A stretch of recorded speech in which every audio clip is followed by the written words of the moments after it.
আসসালামু আলাইকুম আরহামতুল্লাহি বারাকাতু ইন্নাল হামদালিল্লাহ ওয়াসসালাতু ওয়াসসালামু আলা রাসূলিল্লাহ বাদ। সুপ্রিয় দর্শক শ্রোতা, কাছে দূরে দেশে এবং প্রবাসী থেকে যে যেখান থেকে এই মুহূর্তে চোখ রেখেছেন রেহনুমা টিভির পর্দায়, সকলকে অনেক অনেক প্রীতি ও মুবারকবাদ জানাচ্ছি আমি মাওলানা শেখ মারুফ হাসান সিদ্দিকী। সুপ্রিয় দর্শক শ্রোতা, আসন্ন মাহে রমাদানুল মোবারক, রহমত, বরকত, নাজাত আর মাগফিরাতের মাস হচ্ছে রমাদানুল মোবারক। প্রিয় দর্শক শ্রোতা, অন্যান্য মাসের তুলনায় রমাদানুল মোবারক মহান আল্লাহ রব্বুল আলমিনের কাছে অত্যন্ত গুরুত্বপূর্ণ এবং ফজিলতপূর্ণ। প্রিয় দর্শক শ্রোতা, পাশাপাশি প্রত্যেকটি মুমিন মুসলমানের জন্য এই মাসটি অত্যন্ত গুরুত্ব ও ফজিলতপূর্ণ।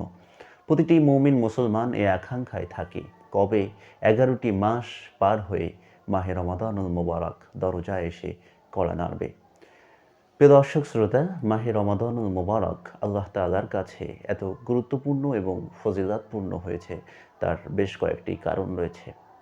তার প্রধানত যে কারণটি সেটা হচ্ছে মহান আল্লাহ রাব্বুল আলামিন এই রমাদানুল মোবারকে প্রত্যেকটি মুমিন মুমিনাতের জন্য অর্থাৎ বিশ্ববাসীর জন্য সাওম অর্থাৎ রমজানের রোজাকে ফরজ করে দিয়েছেন। এ মর্মে পবিত্র কোরআনুল কারীমের প্রথম পারার সূরাতুল বাকারা ইরশাদ হচ্ছে, ইয়া আইয়ুহাল্লাযীনা আমানু কুতিবা আলাইকুমুস সিয়াম কামা কুতিবা আলাল্লাযীনা মিন ক্বাবলিকুম লাআল্লাকুম তাত্তাকুন। অর্থাৎ, হে ঈমানদারগণ, তোমাদের উপরে রমাদানের রোজাকে অর্থাৎ সাওমকে ফরজ করে দেওয়া হয়েছে, যেমনিভাবে তোমাদের পূর্ববর্তী নবীর উম্মতগণের উপরেও এই সাওম তথা রোজাকে ফরজ করে দেওয়া হয়েছিল, লাআল্লাকুম তাত্তাকুন, যাতে করে তোমরা মুত্তাকি হতে পারো, আল্লাহ ভীতি নিজের মধ্যে অর্জন করে নিতে পারো।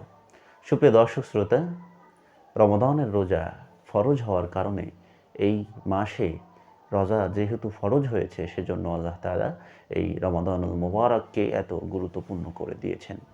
সুপ্রিয় দর্শক শ্রোতা, এর দ্বিতীয় আরেকটি কারণ রয়েছে, যে জন্য মূলত এই রমাদানুল মোবারক মহান আল্লাহ তাআলার কাছে অতি প্রিয় এবং মুমিন মুসলমানদের জন্য এই মাসটিও অত্যন্ত গুরুত্বপূর্ণ ও ফজিলতপূর্ণ হয়ে। দ্বিতীয় কারণ হচ্ছে মহান আল্লাহ রাব্বুল আলামিন এই রমাদানুল মোবারকের কোনো এক রাত্রে মহাবিশ্বের মহাবিস্ময় মহাগ্রন্থ কোরআনুল কারীমকে নাজিল করেছিলেন মুমিন মুসলমানের জন্য অর্থাৎ বিশ্ববাসীর জন্য হেদায়েত স্বরূপ। এ মর্মেও পবিত্র কোরআনুল কারীমে ইরশাদ হচ্ছে, শাহরু রমাদান আল্লাযী উনজিলা ফীহিল কুরআন হুদাল লিন-নাস ওয়া বায়িনাতিম মিনাল হুদা ওয়াল ফুরকান। অর্থাৎ, আল্লাহ তাআলা রমাদানুল মোবারকে এই কোরআনকে নাজিল করেছেন মানুষের জন্য হেদায়েত স্বরূপ, যা সত্য ও মিথ্যার মাঝে পার্থক্য করবে এবং নির্দেশনা প্রদান করবে কিভাবে একজন মুমিন মুসলমান ইসলামের উপরে অটল থাকতে পারে, মহান আল্লাহ তাআলার ইবাদত বন্দেগী করে ইহকাল পরকালে সফলতা অর্জন করতে পারে।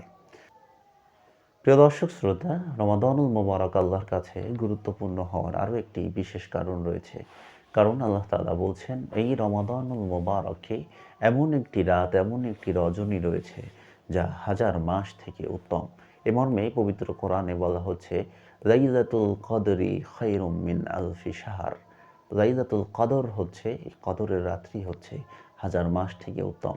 বলা হয়ে থাকে, পবিত্র কোরআন এবং হাদিসের ভাষ্য হচ্ছে, রমাদানুল মোবারকের শেষ দশকে এই লাইলাতুল কদর মিলে। অর্থাৎ, লাইলাতুল কদর এই রমাদানুল মোবারকে পাওয়ার কারণে আল্লাহ তাআলার কাছে এই মাসটি অত্যাধিক গুরুত্ব লাভ করেছে।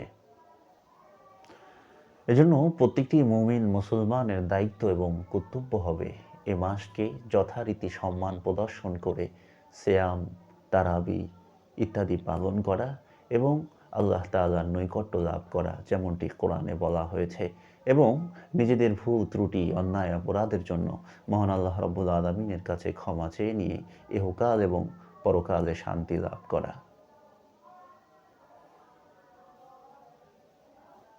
এবং বেশি বেশি আল্লাহ তাআলার ইবাদতে এবং কোরআন পাঠের মধ্যে নিজেকে ব্যস্ত রাখা।